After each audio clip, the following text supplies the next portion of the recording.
At the cousin's birthday party, my sister gave out gift bags for everyone who mattered. My daughters had a sticky note that said, "Try harder next year." We didn't make a scene. We just left.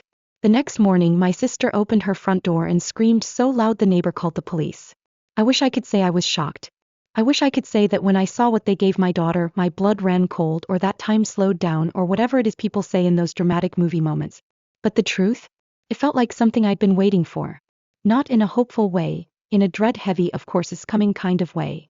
The party was held at my sister's house, which is basically a Pinterest board come to life. Giant balloon arches in perfectly coordinated colors. A dessert table that looked like it had its own PR manager. Matching t-shirts for the birthday twins that said, "Born to Shine." Kids running around with hand-stitched party bags clutched like treasure. My daughter clutched mine. She's 7. She wore the sparkly hairband she picked out herself that morning, the one she said made her feel like a galaxy. She was nervous before we arrived, she always is with big crowds, but she practiced saying, "Happy birthday" in the car. Twice. She even made 2 little cards herself, one for each cousin. Drew little stars on them, signed them with love. I was proud of her just for showing up. My husband and I stayed near the food table, exchanging polite small talk with people we barely knew. I tried to ignore how my sister barely acknowledged us. How my mom gave me that brittle smile that said, "Don't start anything." How my father nodded once and went back to carving ham like it required surgical focus. Then they handed out the gift bags. Each one had the child's name in glitter letters. Stuffed animals. Bubble wands. Personalized water bottles. A tiny keychain with the first initial. One by one the kids beamed and tore through them like it was Christmas morning. Then they handed one to my daughter. A plain white paper bag. No glitter. No name. Just a single sticky note slapped crooked across the front. In my sister's handwriting, "Try harder next year." My daughter blinked at it. Like maybe she was reading it wrong. Like maybe there was something inside that would explain the joke. She reached in. A broken crayon. A used eraser.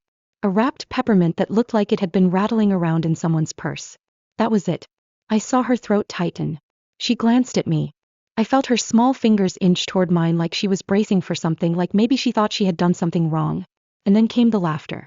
From the adults. My sister laughed first. That high, sharp laugh she does when she wants everyone to know she's in charge of the joke. "She's been acting up lately," she said, waving it off like it was cute. Interrupting, talking back, crying over tiny things. "This is just a little wake-up call." My mother chuckled. "Honestly, it's good for her. You coddle her too much." Even my dad grunted some half-laugh like it was all just awkward but harmless. The other kids laughed too. They didn't know why. Kids never really do. But they followed the lead. My daughter smiled. That tight, trembling smile that kids do when they're trying not to cry. My husband looked at me. Not with shock. With something quieter.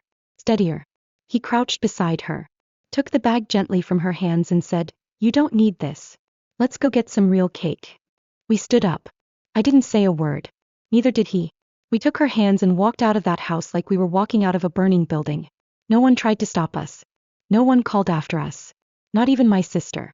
At home, my daughter sat on the couch and stared at the glitter stars on her birthday cards like they might rearrange themselves into a reason. She asked, "Was it because I didn't say thank you fast enough?" I said, "No, sweetheart. It was because some people forget how to be kind." She nodded.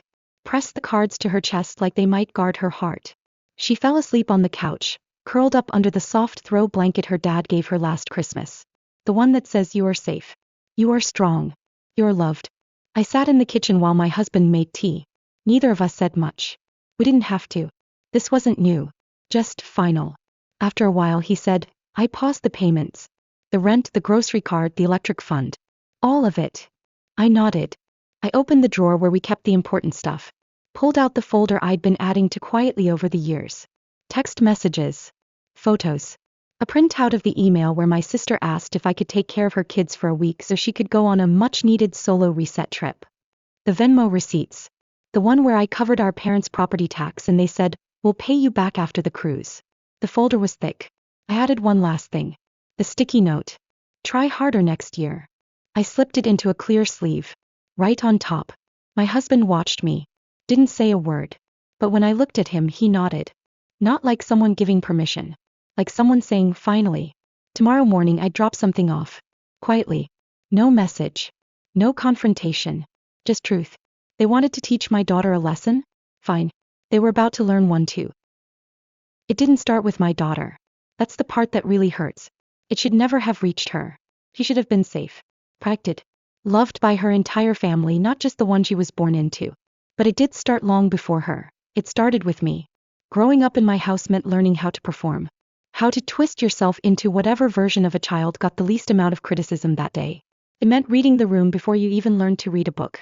It meant silence was safer than honesty, and pretending to be happy was easier than explaining why you weren't. Emma was always the favorite. That was never said out loud, not directly, but it didn't have to be.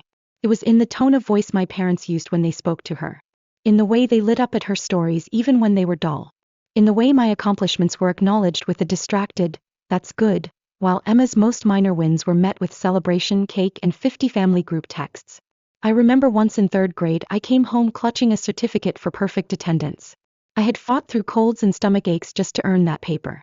I handed it to my mother with pride and she barely glanced at it before saying, "Emma got Student of the Month, you know. That's a much bigger deal." When I brought home a B+ in math, a subject I had struggled with for months, my dad said, "Your sister never brought home less than an A." When I got the lead in the school play they didn't come. Emma had a volleyball game. A practice game, not even a tournament. But it was important to her, so they said they'd try to make the next one. They never did. Birthdays were the worst. My parties were always joint celebrations with Emma, even though our birthdays were nearly 2 months apart. My name was an afterthought on the cake. One year they gave us one present to share. It was a pair of rollerblades Emma's size. I was always too much or not enough. Too quiet, too dramatic, too shy, too opinionated. I cried too easily. I asked too many questions. Fight back. I sulked. I didn't smile enough. I didn't smile the right way. There were no bruises. No yelling. Just a constant low hum of not measuring up. And then being told I was sensitive for noticing. When I was 15 I came home crying after a teacher accused me of cheating on a test. I hadn't. I was devastated. My mom's response was, "Well, you do keep to yourself a lot. Maybe you look suspicious. Next time try to smile more and act normal." At 17 I finally got the courage to tell my parents I thought I might be depressed. My mom rolled her eyes and said, "That's the new trend, isn't it? Everyone thinks they're depressed. You're just bored. Find a hobby." Emma told me I was being dramatic, then borrowed my phone charger and never gave it back. By the time I left for college I was numb. I didn't expect them to come to move-in day and they didn't disappoint. They mailed me a card a week late with $25 and a sticky note that said, "Don't blow it." I didn't blow it. I got through school. Found therapy. Learned how to name things. Emotional neglect, scapegoating, passive-aggressive control. I learned how to unlearn it. When I met my husband I was still afraid of being too much. I apologized for crying during a movie. He just handed me a tissue and said, "That part hit hard, huh?" Like it was the most normal thing in the world. He was the first person who ever asked what I wanted for my birthday and actually got it right. Not because he guessed but because he listened. When I told him about my family I downplayed it. Made it sound quirky. He didn't push. But the first time he met them he squeezed my hand under the table. After dinner he said, "You weren't exaggerating." I let them back in when we had our daughter. I wanted her to have a big family. Cousins. Holidays. Grandparents who doted on her. I wanted her to have what I didn't. It started slowly. My sister commenting on my daughter's clothes. "She dresses a little offbeat, doesn't she?" My mom insisting that my daughter should hug everyone even when she didn't want to. "Don't be rude, sweetie. Give Uncle Bill a proper hug." My dad making jokes about her being soft when she cried at loud noises. Better toughen up if she wants to make it in this family. I tried to explain. I told them she had sensory processing challenges. That she needed support, not shame. That she was doing her best. They rolled their eyes. "You're overreacting. She's fine." Emma called me a snowplow parent. Said I was raising a future doormat. And when I set boundaries I became the problem. The difficult one. The dramatic one. Every time I stood up for my daughter, it was met with the same tactics they used on me. Minimization, mockery, cold silence. Sometimes they even pitted me, which was worse. "She just wants to feel important," my mother whispered once to Emma, not realizing I was within earshot. "Let her have this." Like advocating for my child was a phase. Tantrum. And I let it go. I let it go more times than I can count because I kept hoping it would get better. That they would come around. That maybe this time they would see her. Really see her. But they didn't. They saw themselves. Their need to feel superior. Their desire to maintain the hierarchy that kept them comfortable. My daughter was just the next in line for the same treatment they gave me. Only now I knew what it was. And now I had a choice. I could keep giving them chances. Keep letting them break her bit by bit the way they broke me. Or I could stop the cycle. I chose her. I chose me. And tomorrow they'll understand what that means. We didn't sleep much that night. My daughter eventually drifted off, her fingers still curled around the birthday card she'd made for her cousins. I stayed up on the couch, watching the cursor blink on my screen like it was daring me to finish what I'd started. At 4:07 a.m. I emailed the landlord, the one who manages the duplex my sister lives in. I explained that I would no longer be paying the monthly supplement we'd agreed to. That arrangement was unofficial, but the landlord knew my name, knew the rent always came from our account. He replied within 20 minutes. Understood. I'll notify her of the updated balance today. At 4:49 a.m., my husband drafted the letter to the loan company about the car. It was our name on the documents, our credit on the line, our money that made the down payment. Emma had defaulted twice before we stepped in. This time we didn't step in. We stepped out. At 6:02 a.m. we printed everything. Texts, emails, screenshots of group messages where my daughter was called difficult, where Emma wrote, she's going to be just like her mom, oversensitive and exhausting. There was even a voice memo. A clip from Christmas 2 years ago when my mother, not realizing my husband was recording a family moment for posterity, leaned into Emma and said, "Don't bother getting her anything nice. She never appreciates it anyway." They were talking about me. By 7 a.m. it was all in the folder. Labeled. Annotated. Bound with a crimson ribbon I found in the junk drawer. A ribbon from one of Emma's kids' birthdays. I didn't plan that part. It just felt right. At 7:30, we drove to my sister's house. No words. Just the envelope. My husband placed it gently on the doormat. We rang the bell and left. We were halfway down the street when we heard it. The scream. Unrestrained. A sound that ripped out of her like it had been living in her throat for years. I didn't turn around. My husband gripped the steering wheel tighter and for a moment he smiled. Later I found out the neighbor came outside in his robe assuming someone had been hurt.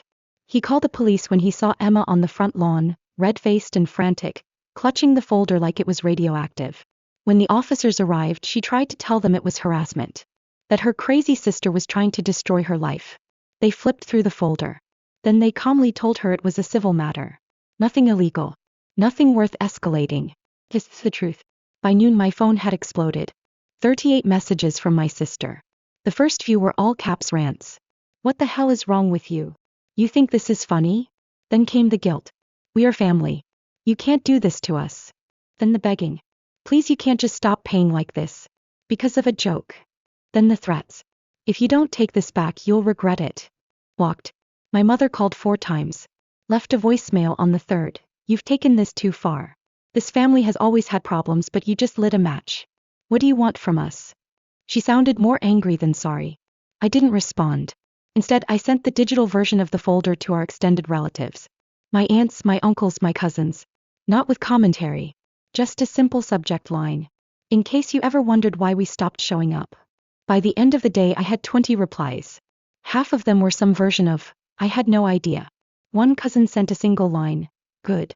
For you. The real fallout started 2 weeks later. The landlord followed through. Emma had 30 days to pay the full amount or face eviction. The loan company flagged the car. Her late payments triggered a review and she received a warning. My husband smiled when he saw the notification. My parents called my husband. Not me. My husband. She won't listen to us, my mom said. But maybe she'll listen to you. Tell her we're sorry. Tell her she doesn't have to do this. He told her the truth. She's not doing this to you. You did it to yourselves. They showed up at our house the next morning. My daughter saw them through the window. Her face went pale. I met them at the door. Didn't let them in.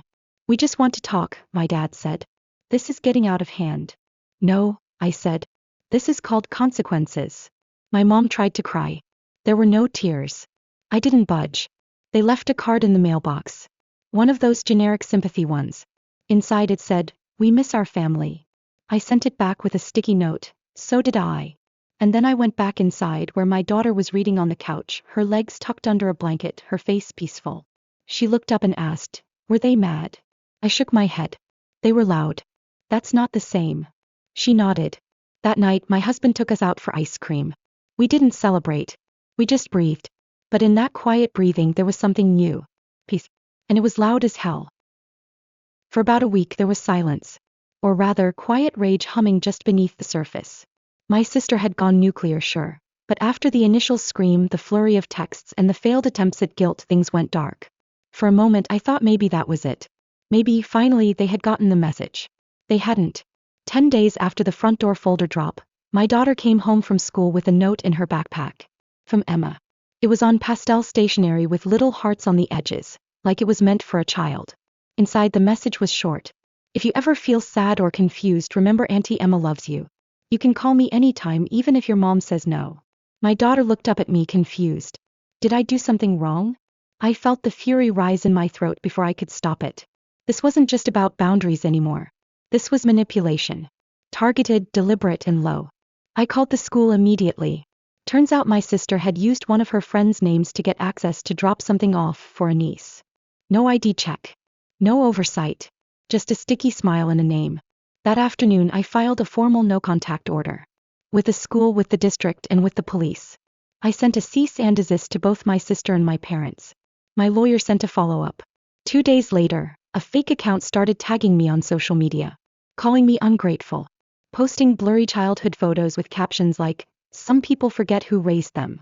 Another anonymous message read, "Just remember, kids grow up. One day she'll know what you did." That was the final crack. I sent everything to my lawyer, who forwarded it to law enforcement. My sister posted a crying selfie.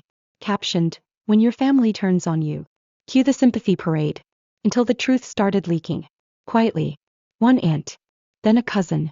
Then another cousin. Screenshots circulated. Voicemails were replayed. People saw the receipts. The same way I had. My parents didn't take it well. They tried to rally the extended family with an emergency Zoom call. I didn't attend. But apparently, when someone asked why I hadn't been invited to Grandpa's birthday last year, my mother froze. Someone else asked why Emma had been dipping into the family emergency fund when she's the only one with a stable salary. Another asked about the birthday party, if the story going around was really true. It was. By the end of the call, four people had quietly left the meeting. My parents stopped posting photos of family events. My sister deleted her account. Then came the letter. A desperate, rambling thing from my mom, written in blue ink on monogrammed paper. Family is messy. We made mistakes. But at the end of the day, we are all we have. Don't punish everyone forever for one misunderstanding. Your daughter will regret this distance. So will you. I didn't respond. Instead, I framed the letter. Hung it beside the sticky note that started it all. Try harder next year. Then I helped my daughter hang fairy lights around her new bed. She picked the soft ones, the ones that changed color slowly, like breathing. Her breathing had changed too. Easier now. Softer. Not tight and guarded like before. He made new friends.